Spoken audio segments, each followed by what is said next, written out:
you staying? Yeah, I can stay for a little. That's why we have 3 chairs. Okay, sure, yeah, we can stay, yeah. Let's do some questions and answers. Let's play Ask an Indian. I'll be the Indian. The plan of the organizers, all colonials, was that at the after the break, Rosalind would take control, and everyone would sit there. So we were thinking of having a break before we did this, if that's okay, or do you want to keep going? All righty, let's keep going. Let me hold on a minute.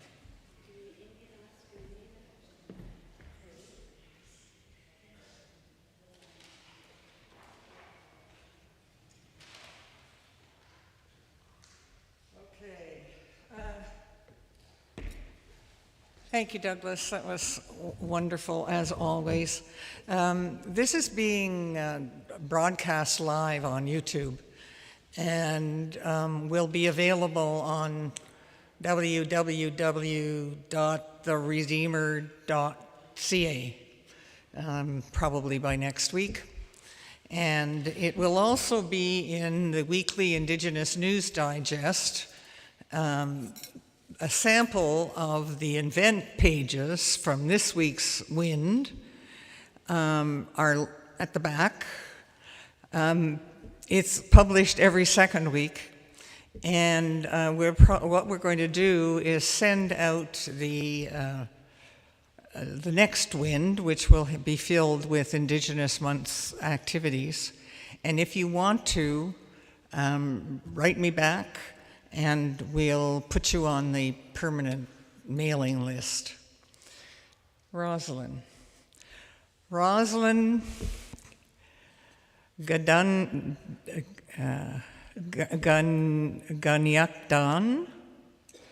Is that close enough?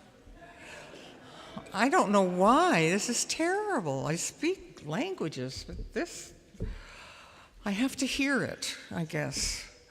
At any rate, Rosalind Elm is the Director of Indigenous Ministries for the Anglican Church of Canada. She's held many positions.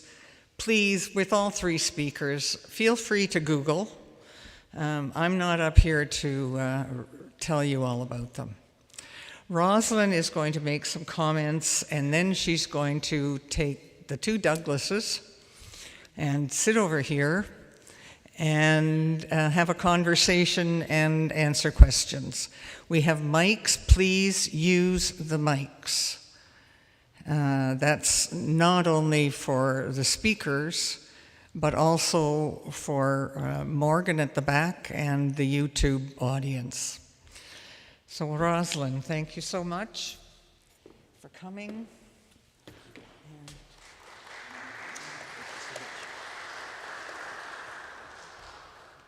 Is this on? Do I have to? Okay, can you hear me? Yeah. Okay. Good.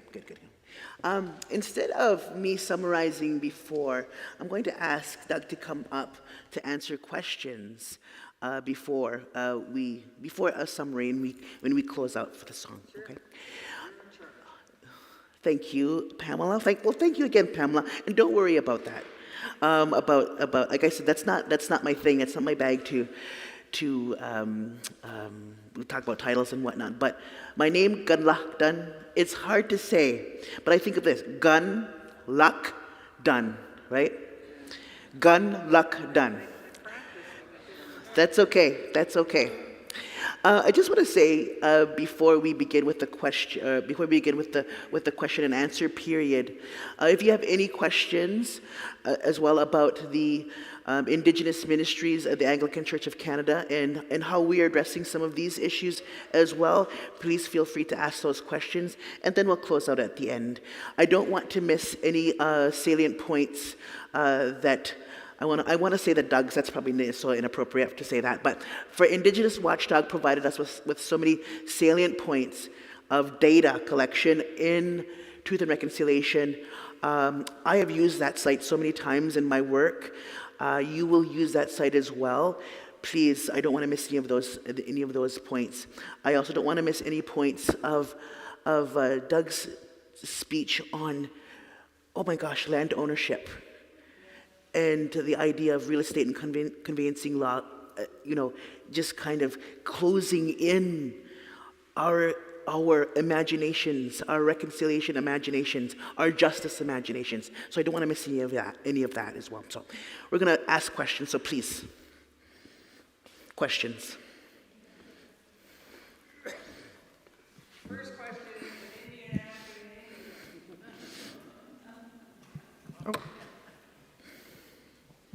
Okay. You notice that when I did my opening, I had my trusty little cast iron frying pan, eh? And remember I said that part of my training was we'd have that shell, but instead I substituted with that pan to represent treaties. Little dip there. In my early training, my educational training, I studied as an accountant. So when I hear Douglas here, junior, you're senior because you're older, you talk about justice and about land back, and you made it very simplified. But then what happens when land is taken and that infrastructure that was there, meaning, which they call now traditional land. So what happens is that's like creating income. So I heard what you were saying about the family being removed on a bus and then they come back and the land is totally empty. Mm-hmm. And I heard you talk about the chief losing not the land, but the responsibility, where they had to put the bonnet back and the stick. My question is, from an accounting financial perspective on justice, on losing land, and the repercussions that you have this land, and then the loss of income, that good way of life, and how does that project into what you were sharing? Sure. Thanks so much. Justice. Okay, yeah, thanks so much. So I think the story of Farmer John or Farmer McLeod rather, is sort of designed just to sort of help focus on thinking through like what it is that we're really talking about here. And we say that it's land, but it's not really the land. It's not really like the property of the land. It's really about who gets to decide what happens on the land, right?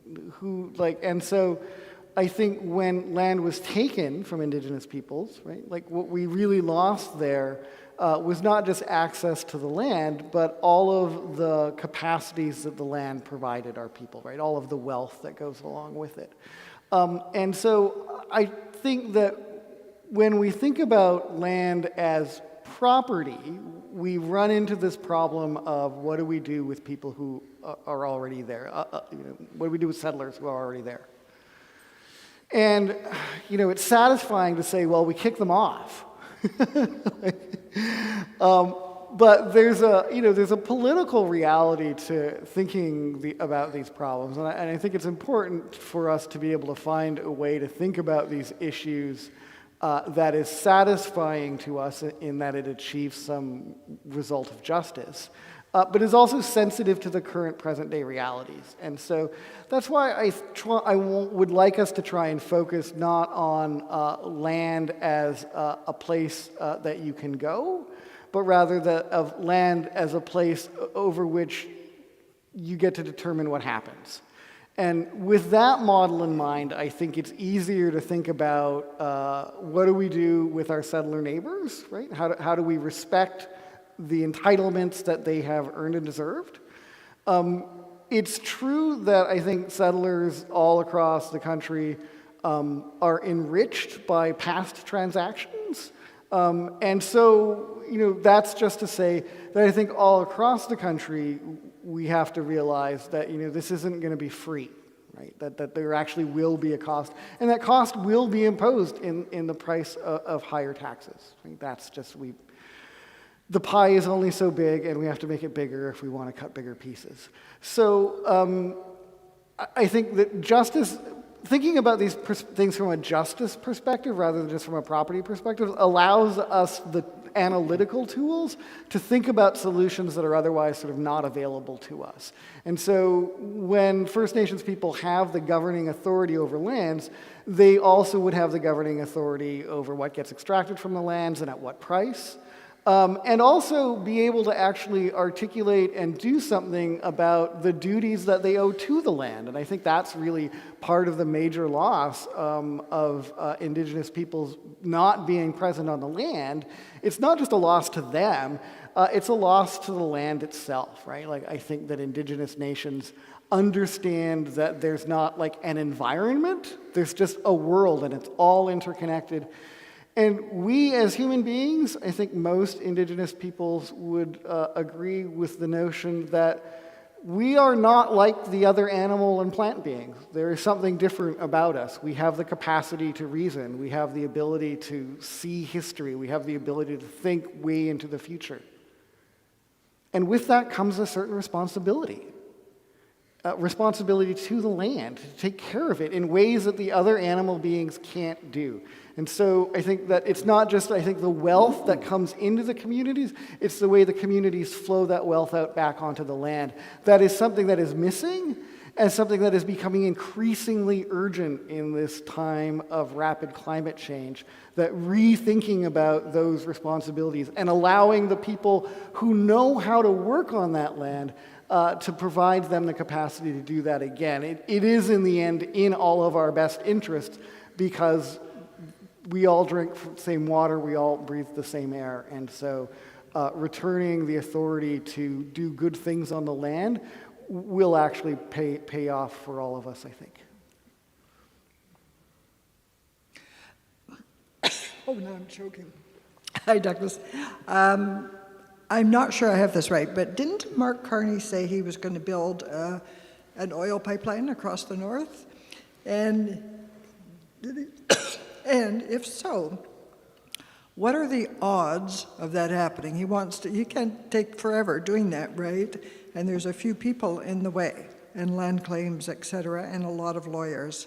So what is your understanding of the status quo of that whole development of the north?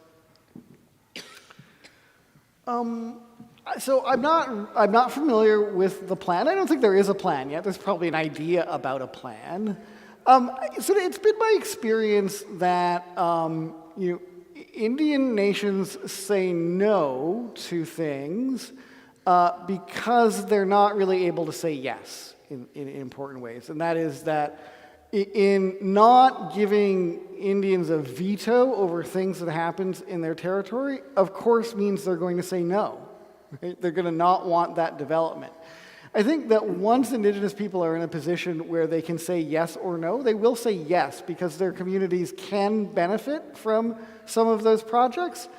And I think it is also the case that in many instances, people are worried about the environmental impacts of a badly laid pipeline route. And so I think paying attention to how, like, the accommodation part of consultation and accommodation is a really important thing, and we always forget about it. We just talk about the consultation part. But I think Indigenous peoples in many communities are interested in development and income from development, but they want to do it safely. Like, they've been living there for 10,000 years, and they want to stay for another 10,000. So they're really the ones best placed to figure out, like, where these things should go and what dangers lurk. Just a quick, if a pipeline goes through, that's a lot of different nations. Yeah. Is there infrastructure, does it exist for them to work together and agree collectively? Because, you can't have a piece of a pipeline. So is that structure in place? Yeah, I think that structure is available through financial tools that allow First Nations to be part owners of that pipeline facility. And so there are a variety of investment tools that people have been exploring and investing with. I know there's an Enbridge project that's going ahead now in British Columbia that's based on massive First Nations investment. So I think getting First Nations involved, like, so that they're not just losers in these projects, but actually winners, will go a long way to completing these kinds of projects.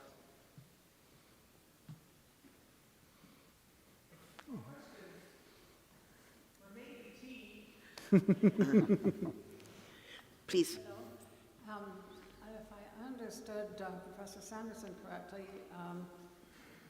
justice might best be thought of as the regaining of the ability to live according to one's own cultural values, which might not be, for practical reasons, attainable via land, simply. None of us have any idea how First Nations people would have developed without the external suppression and control that was inflicted on them. And so now, I think you're absolutely right, resources have got to be transferred to peoples to deal with their own affairs as they see fit. So there's got to be a lot of financial considerations, money being the means to everything else, and there has to be self-government. The two things have to go together. Mm-hmm. Would you agree with that? Yeah, I would, yeah. And I think that actually we're pretty lucky in that I think that in many ways, like, we're already looking at the solutions and we're already engaged in them. So if we think about in British Columbia and the Yukon Territories, the modern comprehensive land claim agreement regime, those are basically self-government arrangements that provide communities with a large chunk of land and some money to get you going. And then that sort of cuts the relationship between Ottawa and the First Nation. And that First Nation now has the responsibility to raise money from its land base through things like allowing logging or other resource activities, and then taking that money and then spending it on their citizens. So in many ways, the model that I'm thinking about for the future isn't far off and unknown. It's exactly the kind of thing we're doing already in British Columbia. The problem on the prairies and Ontario is that it's the government's view that, like, we already have a treaty, the number treaty regime, and so all we have to do is the very little bit that the treaty says that we have to do. And so, for example, in my case, my community, the Opaskwayak Cree Nation, we're part of Treaty Number 5, and one of the treaty promises is an annuity of $5 per person. And it's still $5 per person. And the federal and provincial, the federal government, as far as it's concerned, we're living up to the terms of the treaty. So I think what we need as citizens is more of an effort to encourage our governments to remake a treaty regime. After all, treaties were never, prior to Confederation, they really weren't written treaties for the most part, at least not prior to the 18th century. They were agreements about how to live together, right? They were opportunities for annual renewal. They weren't written down. They were relationships themselves. And so I think that we need to infuse our politics with an idea, a modern idea, that treaties aren't the written document from 150 years ago. Treaties are about an ongoing relationship, some of which we may write down, but just because we've written down one set of agreements in the past doesn't mean that should rule us forever. They're not contracts, right? They're more than that. And so we shouldn't be afraid to imbue them with that spirit, although it's been in the financial interests of the federal crown to really, do the very least. In many ways, the irony is that settler governments are really the only ones who are beneficiaries of the treaty regime, and that's something that we could change if we develop the political will to do so. Yeah, I just wanted to sort of add to that. Please. Just from the Peguis First Nation, to go back to 1905. Treaty 1 was the first treaty that was signed between the First Nation in Canada and the federal government. So that was the treaty in 1905, and Peguis was around the Red River Valley, just north of Winnipeg. So very fertile agricultural land that the First Nations had been farming and settling and working for a long, long time. And then in 1905, the treaty, it was, like we said before, a treaty is a legal contract between the Indigenous people and the government at that time. And in 1905, basically that treaty was broken. And so what the government did, they basically took all of the people from Peguis First Nation, moved them 200 miles north of Winnipeg onto a floodplain. And so the value of the land that was left behind, they got nothing for that at the time. And so they were moved onto a floodplain in Hodgson, Manitoba. And eventually, 100 and some odd years later, there was a financial settlement. The government said, acknowledged, okay, we did make a mistake. We did something that was dishonorable and we broke a treaty. And that's what you see quite frequently now, the courts coming in to intervene and acknowledge that governments have broken treaties, not just Peguis, but right across the country. And there's a section on Indigenous watchdog called Indigenous Victories, which is documenting all of the different First Nations that have claims settled 100, 150 years after the treaty had been violated and broken. And when you think about the value of the land that is left, I mean, the Peguis had, and they did get a financial compensation for the land that was taken from them in 1905. But some First Nations have been put into areas, like you look at the nations on the Albany River in northern Manitoba, northern Ontario. Every year, Neskintanga First Nation gets evacuated because of floods on the Albany River. Every single year. Neskintanga also has the longest boil water advisory for 30 years. It's been in place. They just had an evacuation because of health crises. The health clinic had problems. And so you think about they haven't had a financial settlement from the government at all. They're part of the Ring of Fire, so they're trying to get consultation with the Ontario government in terms of the value compensation that they should be entitled to, because the government is coming in to extract the wealth out of the Ring of Fire to enrich the corporations, to enrich Ontario through taxes. And all the First Nations are asking for is saying, this is our land, there's value to that land, and the land should be compensated for if you're going to be extracting wealth. And if you're going to be extracting wealth, it has to be done in an environmental friendly and environmental sustainable way, so that you're not scarring and damaging the territory permanently. There has to be reasonable mechanisms to be able to manage that process. And if you look at Haida Gwaii, I mentioned that was one of the positive things, 10,000 square kilometers of land that has been returned to Haida Gwaii for them to have full governance control of. So they, going forward, control what level of extraction will take place, if extraction. They control the dynamic of that, the compensation for that, and the relationship with whoever it is that's coming into the territory to do that.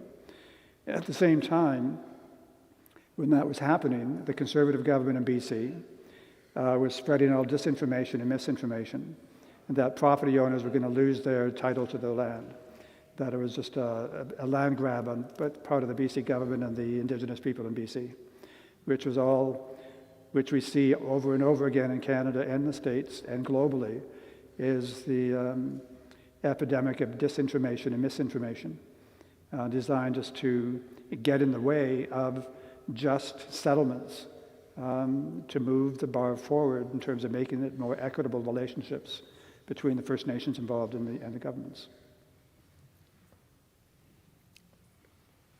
Yes.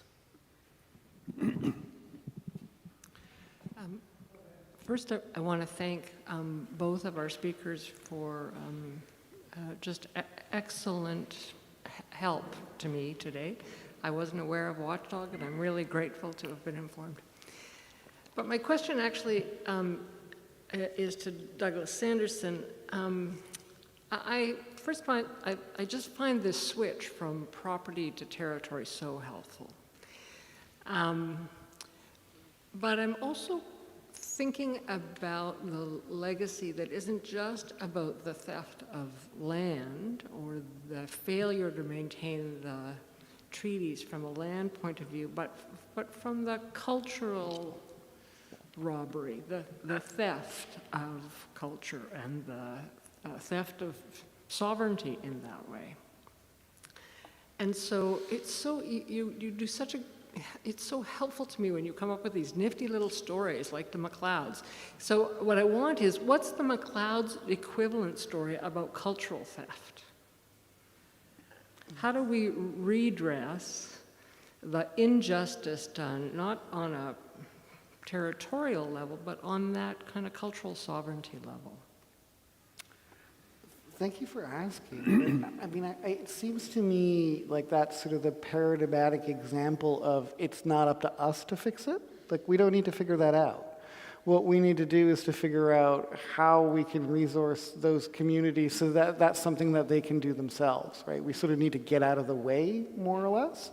And when I think about like language renewal, like that's not really something that any of us can do. Like, we're not going to become Cree teachers, probably. I mean, maybe my daughter, hopefully, God willing.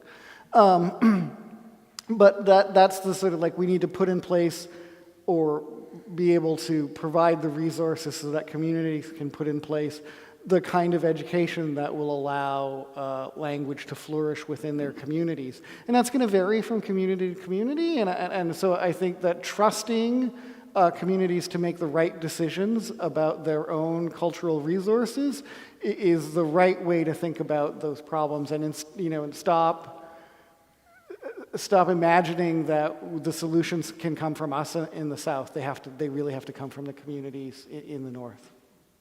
Thank you.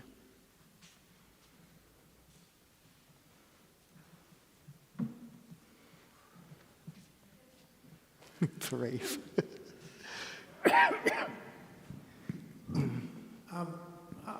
I think the Haida Gwaii situation, this is for you, Douglas.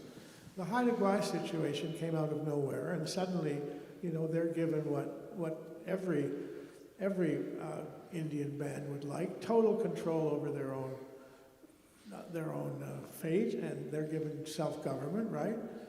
And how did that happen, and why isn't it not happening more often? Why? I know they were given a lot of land, which is Sanderson's point, and clearly it's Haida Gwaii. What are the conditions that made that happen, and can it happen more often? I mean, is it a hopeful sign? Please. Well, I think initially, BC has been much more progressive in terms of a lot of the relationships they had between First Nations and the government. And there's also been more Supreme Court decisions, like the Sokotan decision, which granted Aboriginal title for a large area of territory in BC to the Sokotan Nation. So there's been a huge, in my mind, it's sort of the seeds have been planted in British Columbia more so than other provinces. And maybe part of that is because BC is the only province where there hasn't been treaties that have been entered into. No treaties, right? Pardon me? There were no treaties. There were no treaties, not in BC. Yeah, so I mean, every place else there were a number of treaties. That in Alberta, Manitoba, Saskatchewan, Ontario, you had the peace and friendship treaties in the Atlantic provinces, but there were never any treaties in BC. And so that's why there's always been such a huge conflict, because the territories were never ceded. There was never any kind of treaties that were put in place. So there's no justification for the Crown claiming that they have full ownership of all the territory and the resources. But I think that the progressive nature, and BC was the first province to adopt the United Nations Declaration and work through the action plan that they're putting in place. I mean, they've had some issues along the way trying to deal with that, but they were the first government in the world actually to put a stake in the ground and say, yeah, we're going to try and do something with this. And Canada followed. Now the Northwest Territories are also looking at UNDRIP and what they can do to how they can move forward with that. So I think having that kind of recognition of Indigenous rights through UNDRIP opens the door to that kind of an extended relationship. And I think that's why you see Haida Gwaii being able to successfully execute that kind of an agreement. Another thing that is helping that, just recently, the government appointed a comprehensive, or a commissioner for comprehensive modern treaties, comprehensive claims, which is the first time that's ever happened. Previously, the claims that were initiated, and it gets complicated because you have comprehensive claims, you have land claims, you've got system claims. I mean, there's all these different variations. Land entitlements. I mean, so it's there's different kinds of claims that can be brought forward, and then you have all the court cases. right, where Indigenous First Nations or are going to courts for redress, saying that all of these territories have been violated, and it's the courts that have been, in most instances, it's the courts that is making the settlements possible. But that being said, I mean, I think the Comprehensive Claims Commissioner, who just recently was appointed, I think this year, the legislation was put in place. That, in concert with what's already happened now with Haida Gwaii, is going to make it easier for those kinds of recognitions to take place in the future, too. Yeah. But I mean, just in a word, it's not easily replicated, that situation, eh? No, it's not. I mean, I couldn't see something like that happening in Ontario. Certainly not in Ontario. No, Too bad. no. You have to have a political regime that is going to be friendly to the concept, right? And I think the fact that BC was open to exploring negotiation on the United Nations Declaration certainly opened the door to allow things like that to happen. But that was also supported by the Supreme Court decisions in BC that also allowed that to happen too. So we're not going to see a lot more sovereign situations in native, we're not going to see a lot of reserves suddenly become sovereign nations. Unlikely, eh? It's a process. It's a slow process. I think in some ways that's up to us. Well, we can hope, eh? Yeah, thank you. Just to let you know that there is tea and a few snacks back there. Please feel free. Go ahead, sir. My name is Michael Chino. I'm from Moose Cree First Nation on Treaty 9 territory. And I want to say that thus far, reconciliation has only been a verbal agreement or lip service. There are 4 levels of reconciliation: individual level, community level, institutional level, and the government level. And communities are not moving beyond the land acknowledgement in order to achieve reconciliation. And many Canadians, or the vast majority of Canadians, and newcomers lack a full understanding of what transpired from 1867 to 1885. Miigwech. Thank you. Oh.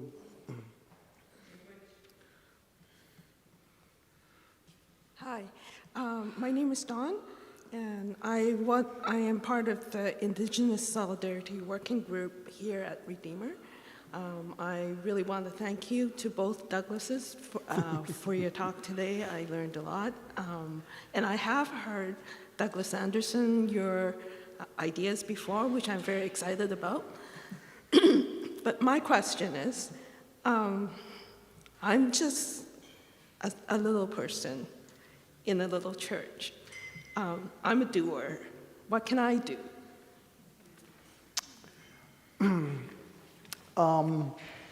So this is a question that I get asked a lot, and I've decided that the way to answer the question is to tell a story, which I'll do very quickly. And so this is a story that takes place here on the earth, but a long, long time ago, before there were any human beings. There were just the animal and the plant beings. And one day the Creator calls an assembly of all the animal beings and says, when they've all assembled on the prairie, he says, I'm going to introduce into this world a new kind of being, but this being won't be like you. This being will have faculties that you don't have.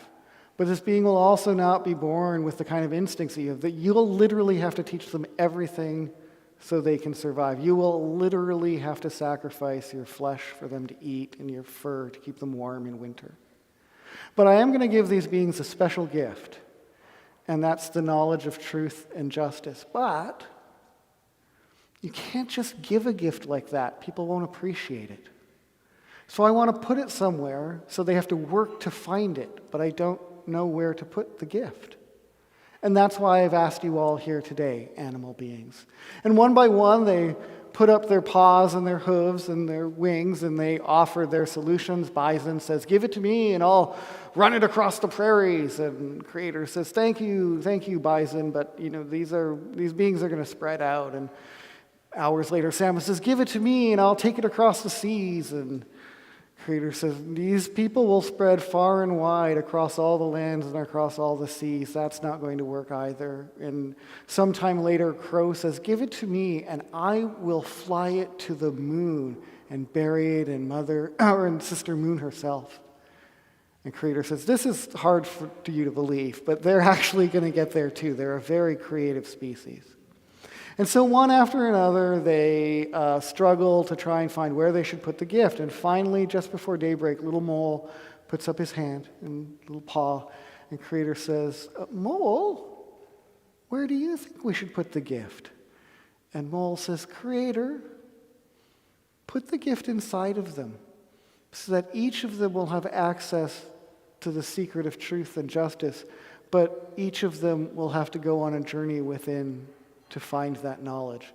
And so I think the answer to the question of what it is you personally can do is to begin that voyage, to begin the search. The Creator has placed that answer within you, and the Creator awaits your journey to find out what it is you do.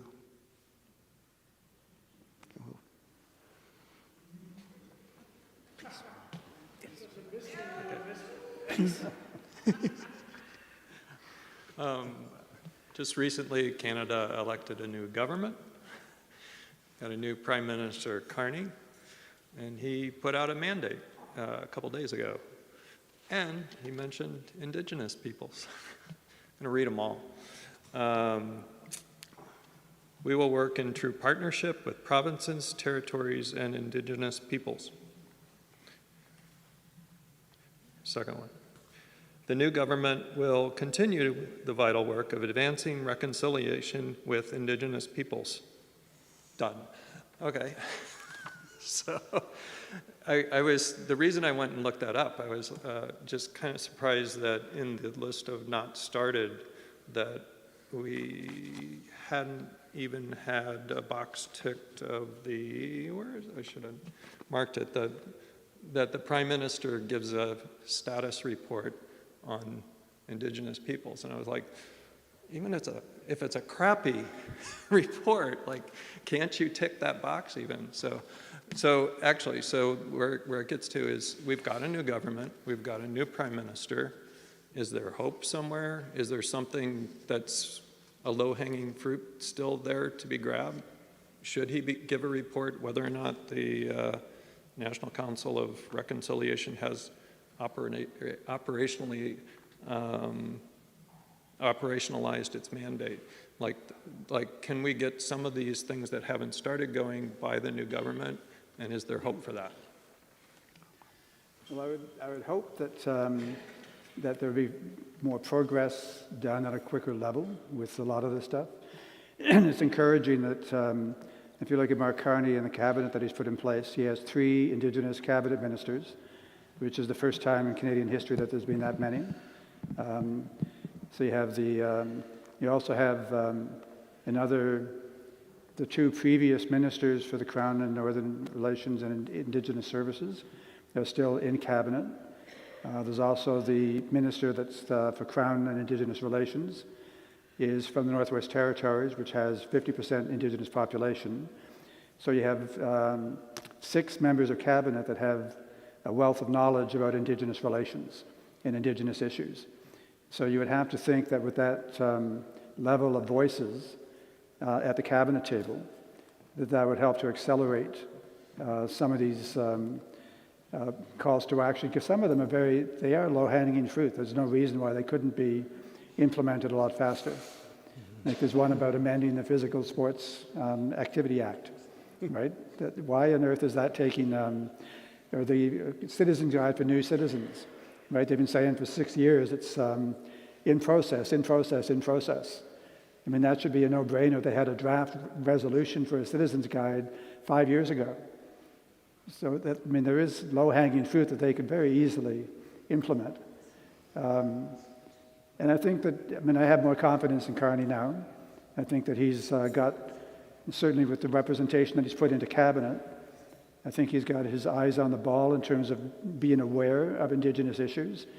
And more than that, he's also aware of North. I mean, all five of the three Indigenous members of cabinet are all from the North, including the Crown Indigenous Relations, non-Indigenous, from the Northwest Territories. So you've got four people that are well-versed in Indigenous issues that are representing the North and the Arctic. And I think that's also, given the prevalence of focus on Arctic sovereignty and Arctic issues, especially with climate change, that speaks volumes to Carney's sort of insight in terms of how he's putting, hopefully, the right people in place to be able to move those things forward. Another question? Yes, I'm thinking about the doctrine of discovery and the gathering at the Vatican where representatives from First Nations across Canada were there, and voices could be heard calling out, repudiate the doctrine of discovery. I would love that to happen from, the attitudes that have followed from that and what created the doctrine of discovery. But I want to know from a legal standpoint, is there any value in this day and age to repudiate the doctrine? The doctrine of discovery was repudiated by the Vatican in 1537. It has not been an active doctrine in generations. Mm-hmm.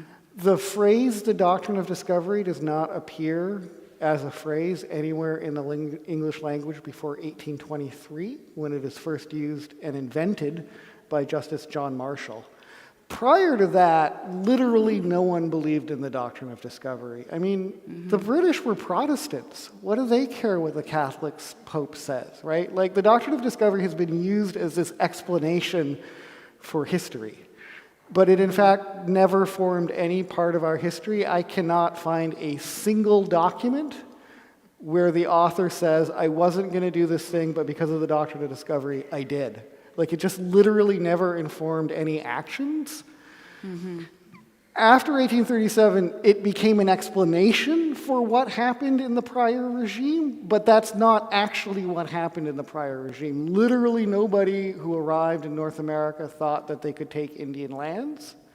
That is a myth that we have projected backwards in order to explain a history to ourselves in an easy and compelling manner. And the doctrine of discovery is just like a really simple way of saying, like, oh, people were bad because of the doctrine of discovery. In fact, people were bad for all kinds of complicated reasons, but the doctrine of discovery was never one of them. Okay, so when people are calling out to repudiate it, they're misinformed, basically? Yeah.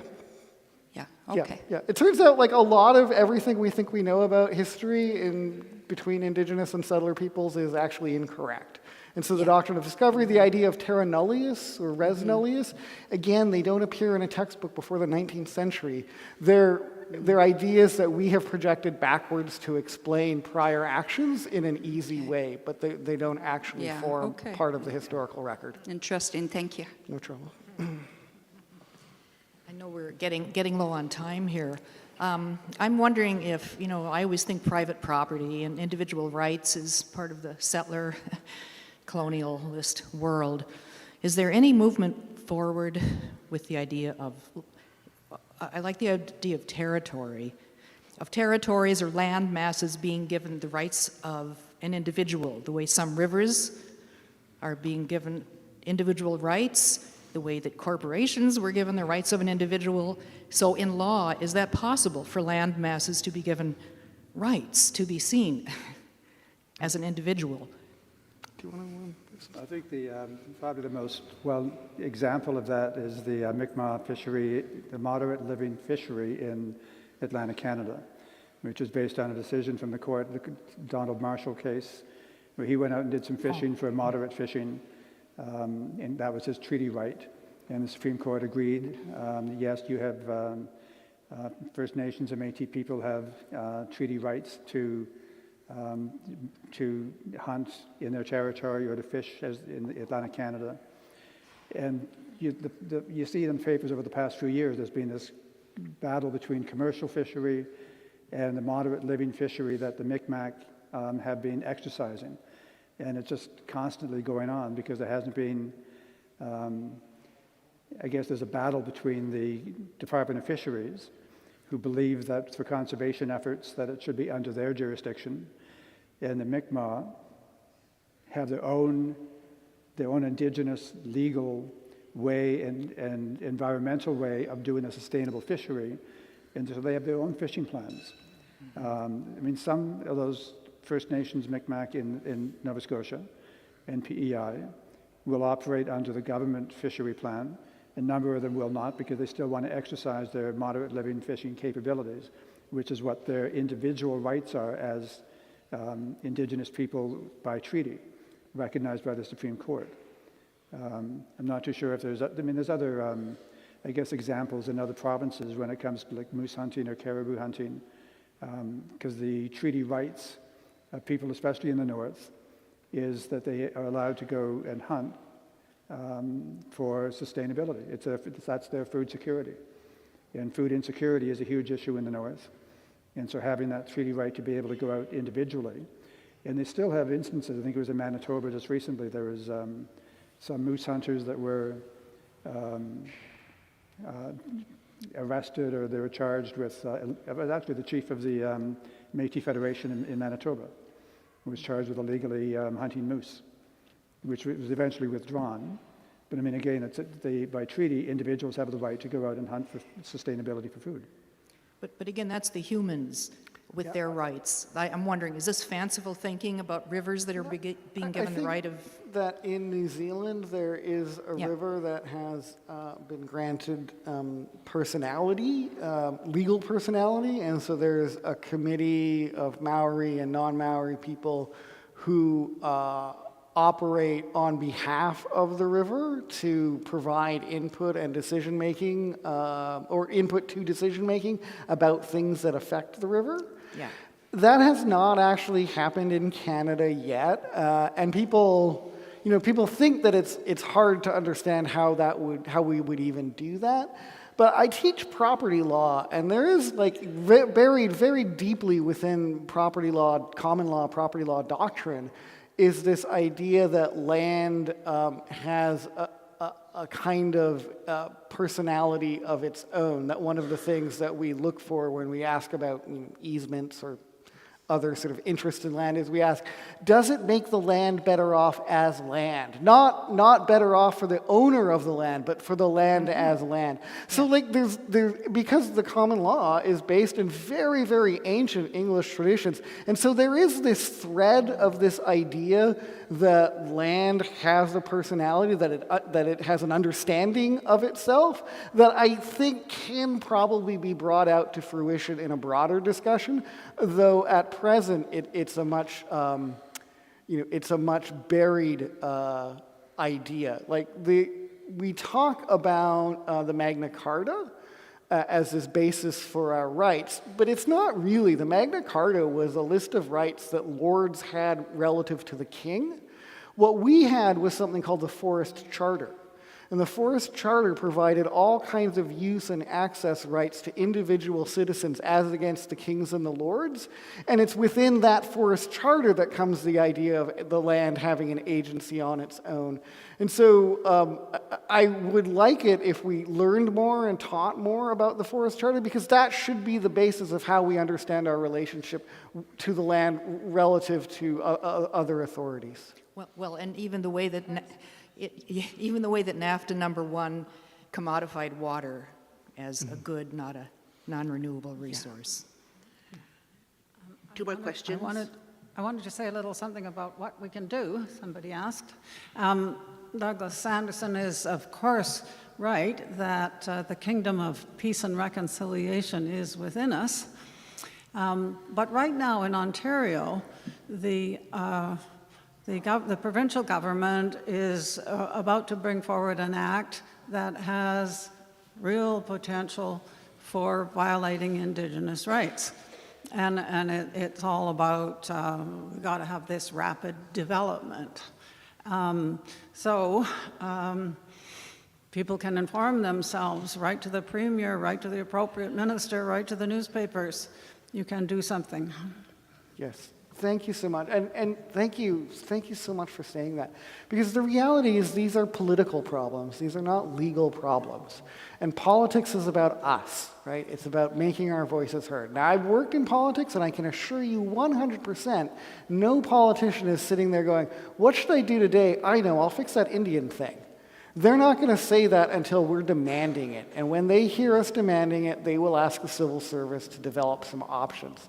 But until that happens, no one is moving forward on the file, right? And that's why keeping track of the progress on the TRC calls to action is so important, because unless they hear us demanding progress, they're going to put their pens down and move on to other things. Thank you. One more question? Two more questions. Two more questions? Okay, go ahead, Okay. go ahead. Well,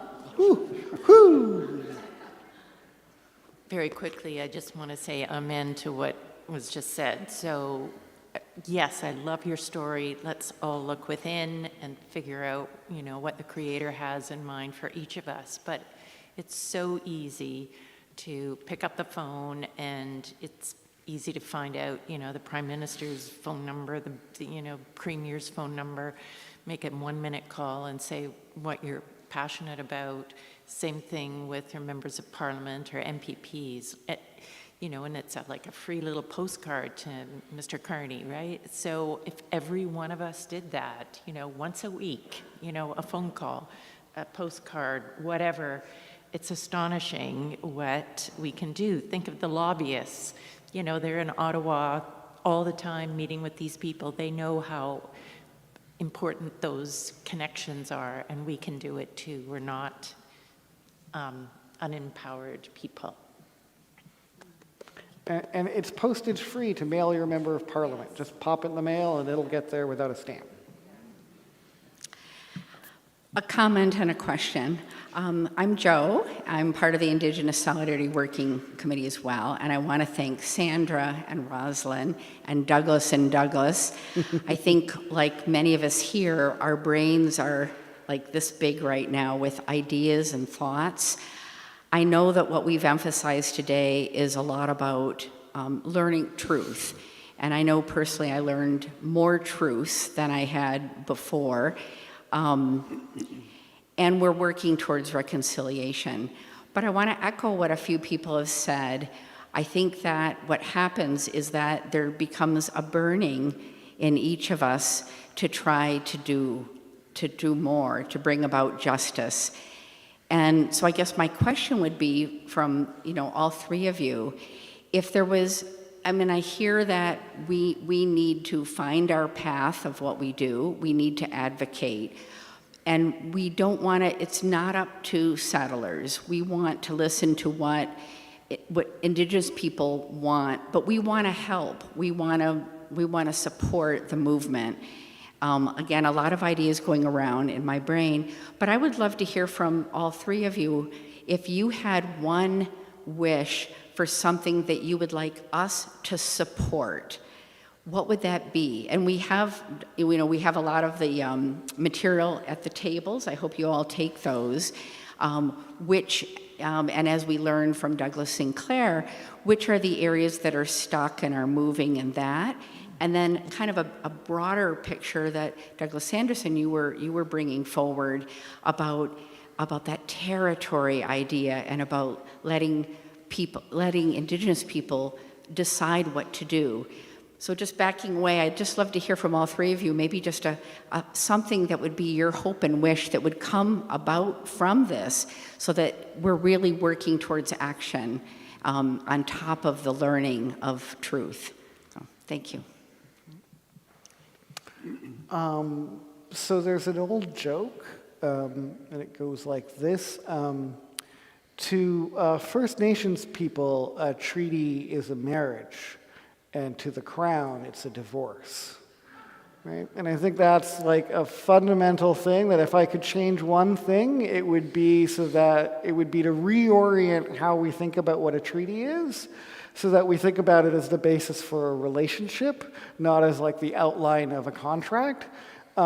Because we're in a relationship, we've been in one for several hundred years, we're going to be in a relationship for several more hundred of years, maybe thousands of years.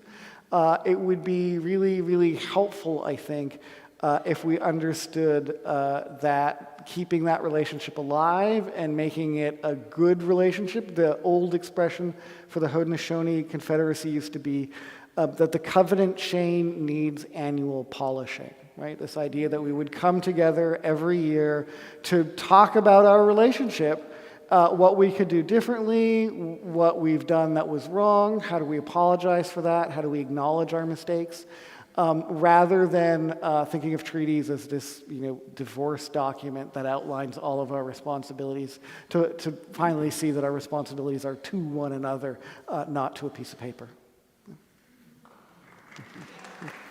Thank you. Divorce and marriage, but also too, Douglas showed a picture of the 201. Oh, yeah. And on that 201, there's string hanging on the ends on both sides. And that shows that, adding on to Douglas here, that it's ongoing. It's not written in stone. And, so just to Thank you so much. Thank you. I was interested. I did a presentation once to, there was a government organization that was with One Day's Pay. And One Day's Pay is an organization that has an annual event. It runs September the 30th.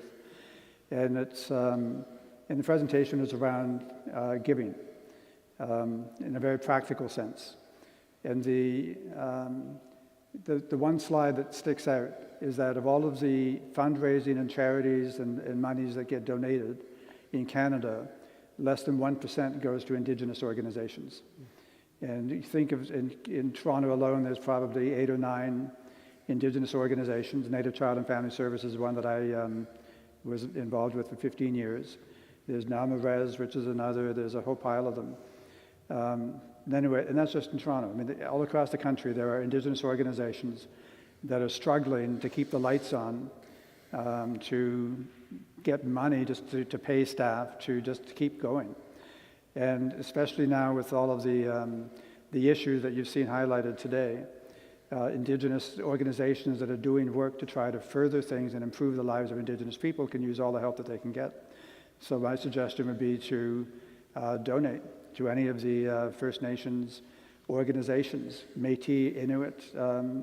There's lots of them across the country, including Indigenous Watchdog. I'd be happy to receive any donations because it's work and there's operating costs associated with it.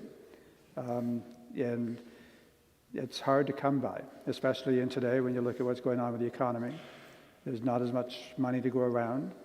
So every cent counts. Thank you.